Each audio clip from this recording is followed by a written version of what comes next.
we need government assistance urgently, because from here to Auchi, this is the only road that can lead it to Lagos, to Abuja, to part of everywhere. Even within here, the economy of the country is being paralyzed. And the road now, during this season of rainfall, from now till around September, October ending, no good motor that can carry economic activity.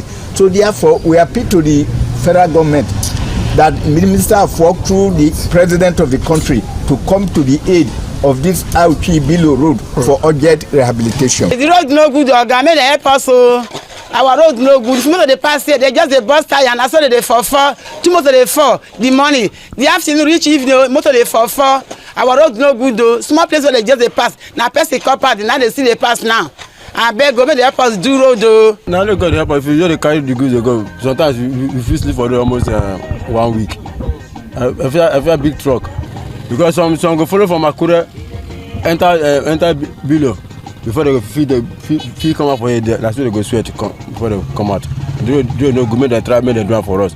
There are a lot of points that have failed in this road, and it needs to be redone quickly for the safe passage of the people and vehicles, so that more development can come to this place, and we will deliver what the governor wants.